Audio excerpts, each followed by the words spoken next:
Good morning, Sal. We're back, the High Ground Podcast. I know, and we haven't even announced it yet, and we've already gotten several listeners following us. So get a little feedback, and it's all been pretty good so far. We should try advertising. Exactly, yeah. So, pretty excited to be here today. We're going to discuss grain. We have Aaron Bledsoe, grain merchandiser from the Lagodi side. I'll give him an opportunity to introduce himself, but the grain's a new foray for Premier. White River Co-op pre-merger in 2017 purchased a grain facility, so we jumped in with a small amount of storage. We've all been in grain a little bit as a feed ingredient to our corn, so we did have some storage and we were buying some grain, but we were feeding all of it. And in 2017 we jumped back into being a marketing co-op from the grain side, and recently just added more storage, and we'll get into that. But I think it's important and how grain fits with our cooperative model. I think it's good for us to get out there in the countryside and actually buy something back from the people we are selling stuff to. We've referred to it as cradle to grave or full circle or however, but I think it's very important that when we get out there, we've got an opportunity to say we have expertise from the time that seed hits the ground to the time that you put it on a trailer and decide where you're going to market it. And being in grain is going to give us that opportunity as we look at expansions and look at other opportunities. So we're excited to have Aaron here, and thank you for your time, Aaron. So I'll probably turn it over to you currently and say welcome, first of all, to your first episode of our podcast, and give us a little introduction to how long you've been in this business and currently what your business looks like. Yeah, I appreciate you guys letting me come on today. So really, I started out on the soybean seed production side from a wee little kid all the way through junior high, high school, even somewhat into college. And then once I graduated from college, got married, moved back to Washington, close to the family farm.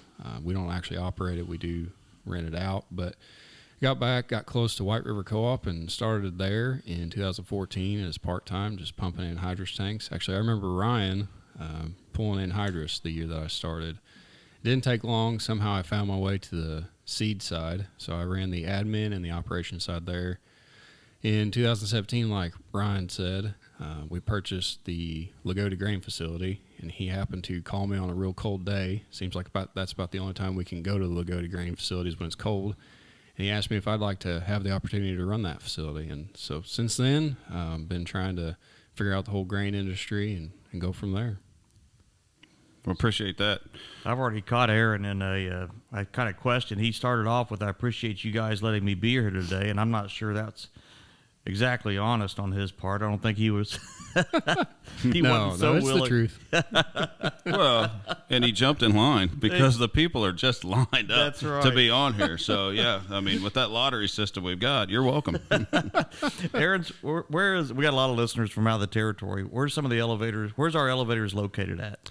So we've got one up in Columbus, the Columbus Grain. It's on the north side of Columbus, between Columbus and Edinburgh, Taylorsville area. And that one used to be the old Richards elevator. So we purchased that back in September, right around the same time as the merger. We've got one located in Worthington, Indiana, at our agronomy branch. And then we've got the Lagodi grain facility, which is the one that I oversee specifically, and that's on the west side of Lagodi. So if you're ever in Lagodi on the west side, you'll see the county highway garage right there on Highway 50. If you turn north, or just look to the north, you can't hardly miss us. You'll see the big concrete silo there. And then we've got the feed mill in Lagodi, which is across from the old White River main office. And we've got Brownstown and Cortland as well. Wow. You referred to our Columbus grain elevator setup as the former Richards elevator. Let's take a quick moment to view the video that we made to promote that purchase. Premier Companies is pleased to announce the purchase of the Richards elevator. With multiple locations committed to serving our customers in Brownstown, Cortland, Lagodi, and Worthington, this elevator provides a grain market re-entry in your area. We are excited that Jason Newton and his current employee group will stay with us and continue to manage this facility. As a cooperative, Premier seeks to provide a farmer-owned choice in every market that we serve. This includes a desire to ensure you have a competitive and convenient market for selling your crops.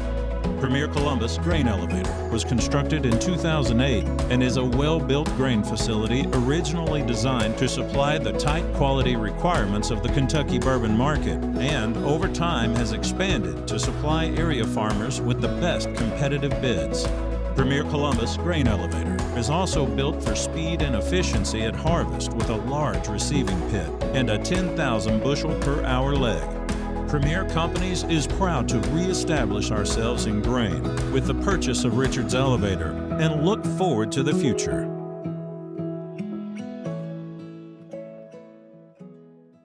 Aaron, a couple of fun things. I mean, sometimes grain is so bulky. How much storage do we have in Premier Ag? Yeah, so across all 6 locations, we have roughly 1.8 million for corn and just under 800,000 for beans. Wow. Yep.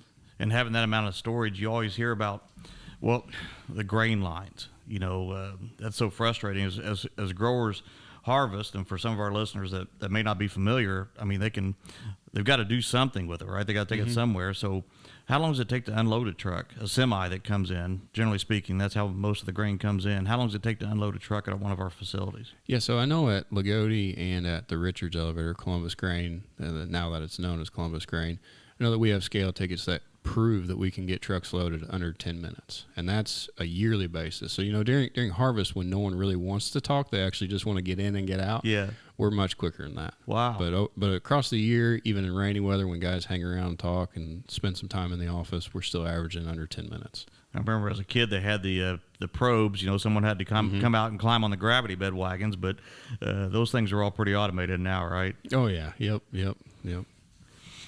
So when you talk about bushels, how many bushels you can hold, let's consider a lot of our audience potentially may not understand exactly what that means. So talk to us a little bit about how much is in a bushel. Somebody says, I want a bushel basket of corn. How much is in that? So corn's 56 pounds. So it can come in a basket or a bag, whatever you'd like to put it in. But yeah, it's 56 pounds of corn equals a bushel. For beans, it's 60 pounds.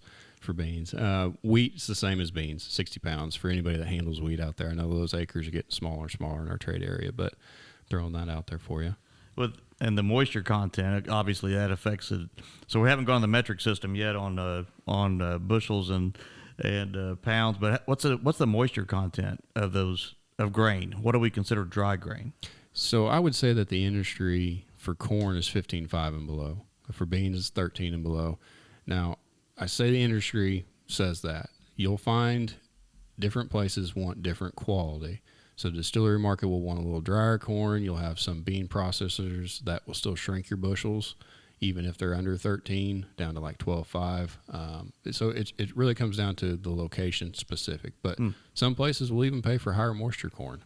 And those moisture testers, I mean, they're getting pretty common now. It used to be you have to take your sample into the grain elevator, but those moisture testers, how does it determine?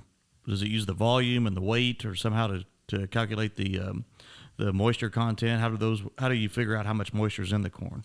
Yeah, so those are state certified at each elevator that we have. The state comes through, the state auditors come through and verify it for an entire year for us to make sure that we're where the machines are actually calibrated. But yes, it is the volume and weight. It's figuring out the water weight of the product.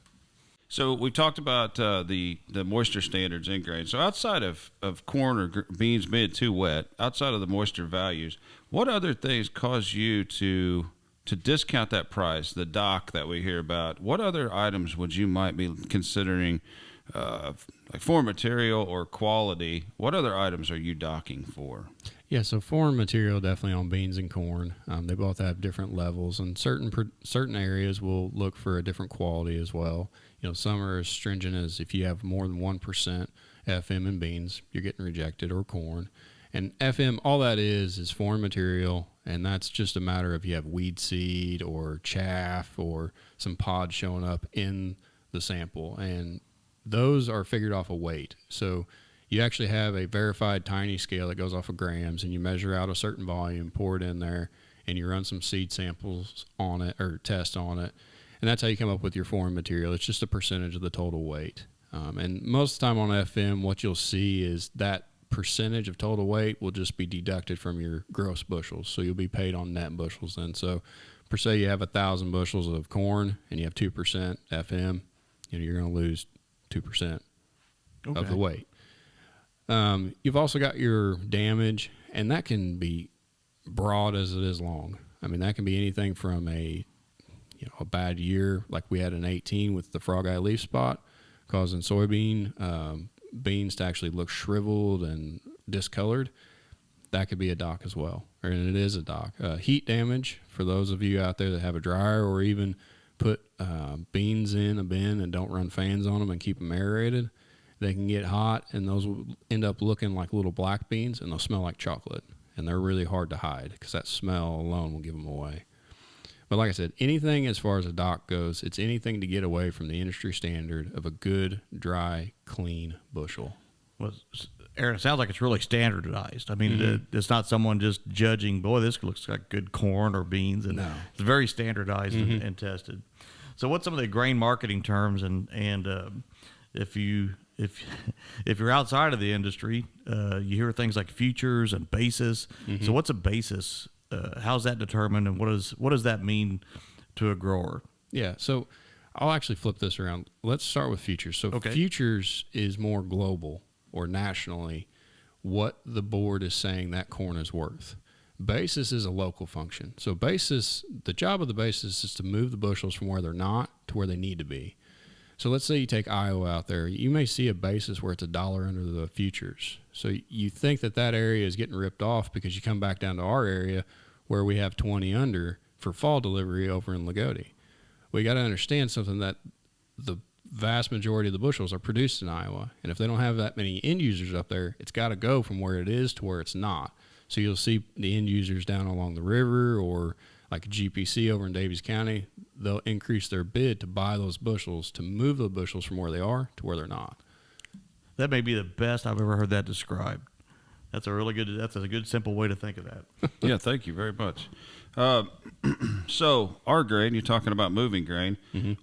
The grain that Premier sources now, outside of hog feed, and we've talked about our hogs, we get a full herd set up to where our model is to the size that we intend it to be. We're expecting to feed 2 million bushels of local bushels of corn. But outside of that, 2 million bushels of corn and all of the bean bushels that you're buying, where's that headed? Where are you selling that? Yeah, so any extra corn bushels that the hogs do not need, they're going, Columbus, they'll hit the ethanol market a little bit. That's a little too far out of my range for a truck warehouse to make work for my place over in Lagodi. But you'll hit the ethanol market up there. You'll see a lot of the feed market for our corn bushels. So if it's not getting fed to our hogs, it's getting fed to either turkeys or some form or fashion of that. You'll also see it go into food grade a little bit. We've got a couple of end users that we can make grade to hit for anywhere from alcohol all the way to tortilla chips, actually. Beans, on the most part, will end up being meal or soybean oil, or they'll hit the export market. But for the most part, they stay local in the processing plants. Well, at this time of year, as harvest, and we're at the very beginning or middle of now, December 2021, and at some places we see some grain piled outside. That doesn't seem like we don't leave grain outside, but is that part of increasing temporary storage, or how do we manage grain that we put in a big pile on a concrete pad? How do we keep track of that and keep it dry? But, it seems kind of counterintuitive because we just spent some time talking about dockage and making sure that the quality is there. But ground piles, even though they seem counterintuitive, they have their own practice and they have their own play in the elevator system. If you have a concrete bottom, you're looking at where the bushels can stay and keep a little bit longer than if you would have a lime bottom. But they all have aeration and tarps on them. Even flat storage can be deemed as having an actual covered roof, like a pole barn. It's just that those types of bushels have to be maintained a little bit tighter than if they were in the bin. The forgiveness of that quality is not quite as high as if it was in a bin. So you have to keep constant airflow on them and keep those tarps sealed. They are a little bit problematic in the fall if you have a fall like we did where you get rain every other day, it seems like. It's because once you put a ground pile out, you're committed. You got to go. There's no backing off of it. You go full force. You get what you want out of it, and then you cover it as quick as you possibly can. But there's a method, I guess. You said it's like a big barn or a big storage unit. There's a method to get air circulating through those piles once they're covered. Yeah. Yep. Yeah, we have plastic pipes at Columbus, even with the fans that mount on the end of them, and that pile is covered now. But they did fight a couple days of 25-mile, 30-mile-an-hour winds to get that covered, and some rain showers in between. But it is secured now with aeration running on it. And we are operating one with the limestone bottom in it. So we're looking to have that pile completely moved by March. So. But it did allow us a couple 100,000 bushels more room in the bins. Well, the growers appreciate that. I mean, they can keep harvesting, and it gives them a little bit of cushion, I guess, to make sure they can keep running, and we can manage a pile and unload them in 10 minutes. Mm-hmm. Oh yeah, yep. And it even gives the elevator a little bit of wiggle room too. If you have a big year like we just finished with, you can put that ground pile out, and in some other years you're just not going to quite need it. But it gives us the flexibility, like you said, Sal, to meet the needs for the customers. So as far as meeting the needs for the customers, when you get full, how do you handle full? I mean, clearly, let's talk about where the value is for grain. You're going to buy grain. Mm-hmm. You're going to offer a price for the grain. You're hoping to get more for that grain down the road because you either consolidate more bushels, you move it farther, or whatever. But when you get full, how do you handle that? Obviously, talk about carrying bushels. Talk about that value, time value, money. When you buy something, you hold it for a while till it's not quite so prevalent. Clearly, grain is more prevalent during our harvest. Mm-hmm. How do you stay open if truly the value of grain is to sell way down the road? How do you stay open with a limited amount of storage? Yeah, so this is where I'm a little different than your average customer or your average farmer out there. I have a hedge account, and when I talk to people that I sell to, we're talking in terms of basis. We're not talking in terms of price. So it's a little different for me. There are methods to the madness. A lot of it is back to back and trying to figure out how quickly you can move stuff out to make room for the customers that still need to drop off some bushels. So you might interject. What is back to back? So back to back is where I basically buy a bushel and I'm either blending it down immediately and shipping it right back out the door. It never actually hits one of my bins. That's why I call it back to back, is that truck unloads and I'm loading one of my trucks back up real quick. And a lot of that is because I can manage my time a little differently than some farmers do, just because of our capacity. So a full elevator and harvest, that's a bad day for you, I'm guessing. It is a bad day. You never want to be full. And a lot of that comes down to management styles. You'll talk about pre-sales where it is a little uncomfortable in the month of July where you're looking at a crop coming and you make an assumption that you're going to fill up plus some, so then you have to sell some early on.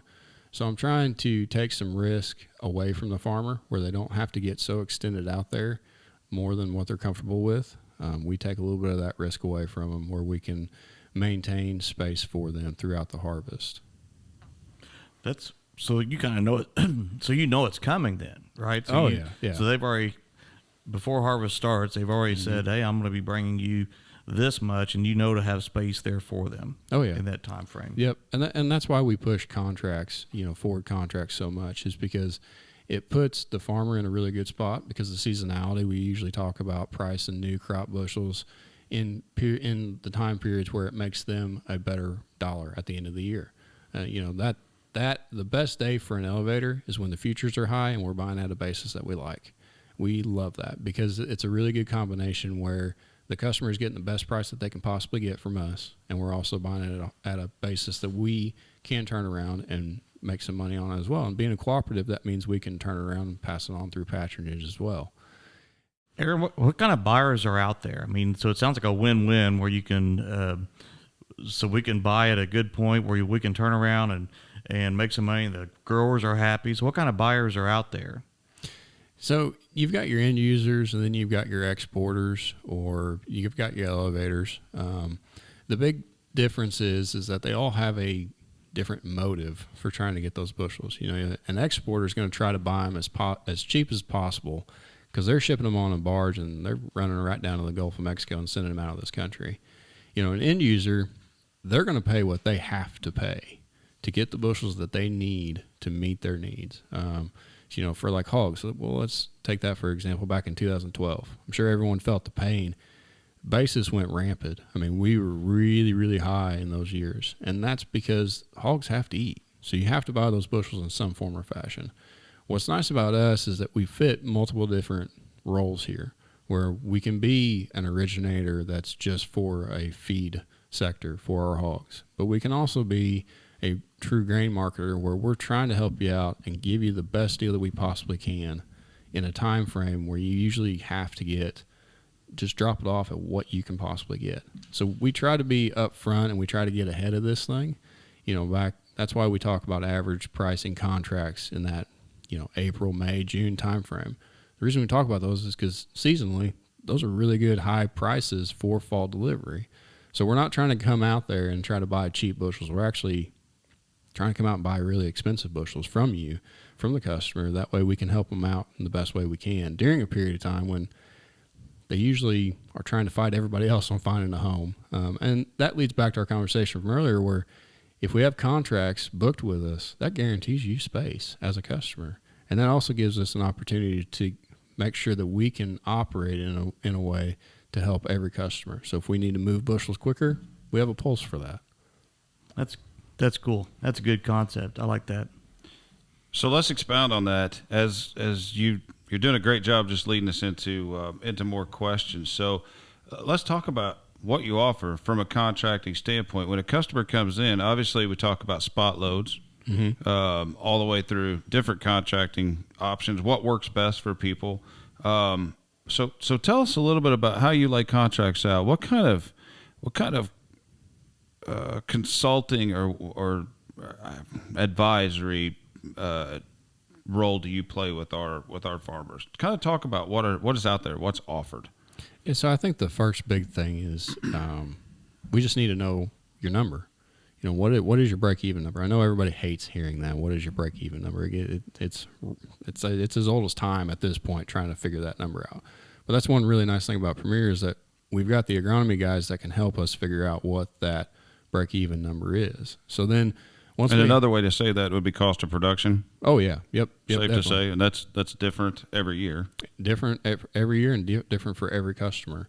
So that's where it's nice for us is since we have the feed and also the elevator side, we can figure out what best fits your needs. But as far as advice and things of that nature, we look at the seasonality of futures. That we went back to the futures and basis topic.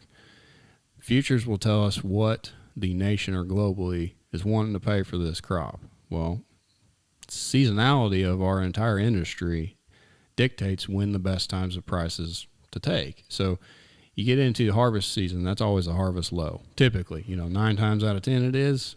That one year, best time to sell is harvest, but you don't find that, and that's trying to find a unicorn every once in a while. That just doesn't happen. But then you get into late winter, you'll see a little bit of a rally, and then when you get into springtime, you'll see the board take a little bit of pressure because everybody's starting to see a big crop potentially coming at us. And then you get into the early summer months, and no one really knows how the crop's going to look. You always have that drought fear out there. Everyone thinks about 2012. Well, when you have those fears, you see the board run up. So as far as contracts, we're situated to where we can take advantage of what the board will give us. We offer anywhere from a forward contract where you're just locking in a price for a later delivery date. We have the spot like you talked about, Ryan, where you're just selling across the scale. We have hedge to arrives, which there is a slight fee for that, but a hedge to arrive is where you're setting the futures. And the reason you would do that is because you think the futures are in a really good spot, but you think local basis could improve. So you're locking in the futures, hoping to set the basis at a later point in time.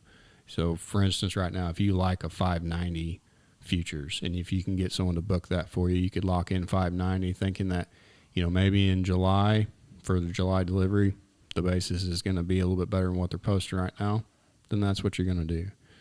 A basis contract is the complete opposite, where you're locking in a basis for a delivery period, but you haven't set the actual futures price yet. So those are free. The hedge to arrive, there's a slight fee for that, and that's because as an elevator or anywhere that you're doing it, they have to take a position on the board. So they're facing the margin calls, they're facing all that volatility that the market can go through. But we're taking that on to where you don't have to do the margin calls, which can get pretty extensive every once in a while. A basis contract, you're just locking in a basis for a future delivery point, and you get to pick whenever you want to price that. As long as that contracted month, like the December, is still on the board and trading, you can wait until the very last day to price that contract out. I say that everyone's got their own little rules. Some people like it to be priced before delivery, but I don't typically care at Lagodi. As long as we have a contract signed, we're good to go. We're pretty flexible on that front. Well, it sounds like as a grain merchandiser, you can help a grower walk through those conversations. Because if for our listeners, if you were with us for the last 3 minutes, I mean that sounds pretty complex if you're not familiar with the industry and not in ag. But for a grower, and I think we generally hear this, is that most folks think that they could improve on their marketing side. But it sounds like you can really reduce some risk. You may take out some of the highs, but you'll help remove some of the lows. Oh yeah, yep. And we try to, or at least I try over there on the west side, to go at it with a plan of, at this point in the season, let's say we need to be 25% sold for this crop that you're going to put in the ground. And we always look at historical averages for your production. We're not coming out here saying that you need to sell all 100% of your bushels that you could possibly plant before May. We're not doing that. We're trying to take a structured way in limiting your risk or maximizing profit, depending on what the market will give you at that point. And some of the other contracts that we would have would be our average pricing contract, which personally I really like. You're taking the seasonality of the market into case there, and that's, you'll hear an average pricing contract from some of the bigger marketers out there where it costs you money and they're playing with the options market and selling a put, buying a call, and doing all that crazy confusing stuff, and there's fees involved in it. Ours is simple. You tell me you want to do 5,000 bushels for this fall. Well, the 5,000 bushels is divided over a 12-week span between May, June, and July, and you just divvy those bushels up every single week, and they're priced every Wednesday. So at the end of it, you end up with a fixed contract for 5,000 bushels. And what you're doing there is you're taking the seasonality of the market at its high for fall delivery, and it's free. I think that's what I like about Premier and what we have going on with most of our contracts. They're free to you. They seem very easy to understand. I say free, you've got the hedge to arrive, which does have a little bit of a fee to it, or you have your delayed pricing or DP. But that's more, there's a fee to that because you haven't priced anything. You've delivered it and putting it, and you're waiting to price it later on. So there is a little bit of risk on the elevator side, so we have to minimize that risk for us. But other than that, forward contracting, cash, they're all free. There's no complex schemes here. Yeah, we're a cooperative. We're telling you what we're selling you, right? Mm-hmm. That's exactly right. Yep, up front from the beginning. So you've talked about the drought of 2012, and clearly that was a localized drought. That was right here. We knew our bushels were affected, and we knew that likely that was going to cause a major change in the pricing and the availability of grain for those end users you've referenced who are feeding, those who have systems to run, whether they're producing soybean meal, where they're feeding the animal direct with the grain, or ethanol producers or whatever. But what globally affects what you're doing every day? Where do you find that information at? Are there things that are available to you that you're like, hey, this is changing? Clearly, you won't talk to a grower one time a year. Mm-hmm. In a perfect world, there's going to be things affect their plans. You're going to set a plan for a percentage of their bushels.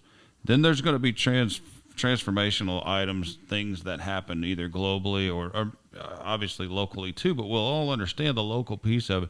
What do you watch for, and what affects us globally on these pricing things, and what might change your advice to a farmer, mid-season, right before harvest? Yeah, so marketing in its entirety is a very emotionally taxing and psychologically taxing thing. I've talked about seasonality so far. That's one big thing. And the reason seasonality is big is because you're bringing in the South America crop at that point. When we're done harvesting, they're getting ready to ramp up here in the next 30 days. I saw one report where they're potentially going to be cutting beans by Christmas down there. And so you're looking at weather down there, you're looking at their production, because what you have to understand is that as our bushels are getting harvested, we should have some of the cheapest bushels out there because we're in the harvest glut. So if China's going to import beans from us, they're going to be looking at that time frame. So that time frame for us right now is starting to dwindle down as to when we look the most advantageous price-wise to be buying from us.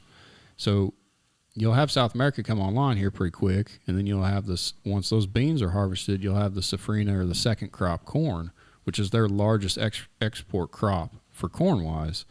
They'll start planting that here in the next 40, 60 days. And then we'll see that come back online in the summer time frame. Well, last year they were dry and the crop was really struggling. So we took a bad crop in South America with a historically good time for the U.S. prices just to skyrocket, just because we always have that back in our head of a 2012 drought, whether it's locally or not. We're always afraid of our bushels getting hit. So we had those two double whammies come in at the same time, which just skyrocketed the prices during that period. But as far as where I look, a lot of it is just, you just got to find your trusted resources. Some of them cost you, some of them are free. It doesn't cost you anything to get online and do some research too. It's emotionally taxing because you can get overdone on it as well. Find one or two sources that you like, and find one or two sources that don't always fit with what you're thinking. Find something that challenges you, because it's really easy to find somebody that you like and you get all bulled up and you think this market's going to do nothing but go to sky high when the other 2 or 3% saying, it's not going to. So you want to find something that contradicts what you typically think to challenge your thinking. Like I said, just find your trusted sources. You can go online. You can look at Farm Futures, AgWeb, agriculture.com, or you can pay for a marketer. The nice thing about us here at Premier is we're free. So Jason and I, we're all looking at that stuff on a daily basis. We don't cost you anything to call us and pick our brains. Even if you don't do bushels with us, just call us. We'll talk through some scenarios with you. And someone, it's just good to get another opinion that's unbiased. Yeah. And looking at all the variables, and it's a global market, and you just rattled off so many things that are out of our control, out of our hemisphere, and that affect us locally. And I think you just really shored up why you should have a local merchandiser to work with. And because I'm pretty sure you're reading the weather in South America and the weather in Bartholomew County and Davies County, and trying to get all that information together.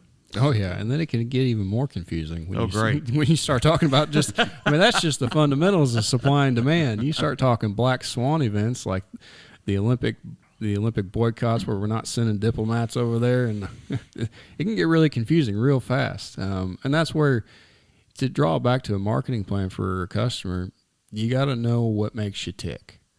I mean, these are emotionally and psychologically taxing events. I mean, I think everybody, even on the elevator side, you always want to be a better seller. You can produce a crop really well, but it does you no good if you're not very good at selling. So we always want to try to do a better job at that. And if you know what hinders you as far as emotionally and psychologically, then we can build a plan around that to where if you have a hard time pulling a trigger, well, we can set a target. That's free. We just put a target out there on the board and say, hey, if that Dece hits $596, we'll sell 5,000 bushels. Well, that's free. You're making the market work for you. You don't have to wake up in the middle of the night to see if the board hit it or not. You can just go to sleep, and in the morning, if it does hit it, I get to make a phone call tell you just sold $6 corn. It sound like Yogi Berra, but you can't. What is it? You can't go broke making money, right? I mean, so that's exactly right. If you know what your cost of production is and you know what kind of margin you're happy with, there's no reason not to set that number. Mm-hmm. Yep. So I'm going to back you up for a minute. Again, you said you made a comment earlier about bulled up. Mm-hmm. So the Chicago Board of Trade obviously is where you go to see a lot of this information. Yeah. Chicago Board of Trade, Chicago has the Chicago Bulls and the Chicago Bears. Talk to us a little bit about your reference to bulled up. What does that mean? Mm-hmm. Why would you say bulls? And when we're talking about markets, we hear about bulls and bears. Yep. Can you explain that just a little bit about what is that? What does that tell us about the markets if something is bullish or bearish? Yeah, so if the market's bullish, that means that there's a lot of bets in the market that it's going to keep going up. You'll see the market structure as typically in a bull market, you'll see where the nearby month is trading highest versus the deferred months. So what that market is telling you, the market's kind of like a baby. It's telling you we want your grain right this second, and we'll penalize you for later on if you hold it through the management of time value. Everyone's got loans out there to run their operations, or to even hold grain. You have to figure in some type of cost for your money that you're just sitting there on an interest fee. When you're talking about a bear, that's talking about where the market thinks that we're overpriced. So, right now, I'm a little bearish on beans personally, because South America, you're hearing reports that they're dry a little bit in the southern region of Brazil. But that big production area, Mato Grosso, I can't say it, whatever. The central portion of Brazil is really, really good right now. And so even with a little bit of drier portion of southern Brazil, you're still talking about a record soybean crop down there. So when I say bulled up or bears, bulls is just you think this market's going to go up and that it's going to pay you more later on. If you're bearish, you think prices overall are going to start trimming down. And typically in a bull market, you'll see high basis levels and high futures levels. In a bear market, you'll see really low basis and really low futures. Interesting. Hey, you have anything else for him today? I've got lots of questions, but we probably kept Aaron long enough. I know he'll be back. Yeah, I think that's what we want to let our listeners know after this initial meeting with you. There are reports that come out monthly that affect these market prices and probably affect some of the advice that you give. So we would like to make the grain a monthly reoccurring event. So hoping to have you back several times and report on what's going on. And I'm sure we'll continue to have questions, and hopefully we can even bring more customers to you. I know there's been several customers who may not buy from us. We've talked about that. We sell customers items, and we like to be able to buy back. But we know we're buying some product from customers who we're not currently selling to. We're hoping to tie a lot of that together, and I'm hoping that this continues to spur that conversation and that interest to sell us grain. So, you have anything else for us before you go? No, I just appreciate Ryan and Sal for letting me come out and talk today. I hope this was beneficial. And if anybody's got any reasons to call me or got anything that they want to pick my brain or think that I was wrong or something, but don't hesitate at all to give me a call or Jason a call, and we can go through something personalized for your operation. All right. Thanks, Outstanding. Aaron. Yep. Thank you this is another episode of The High Ground powered by Premier Companies.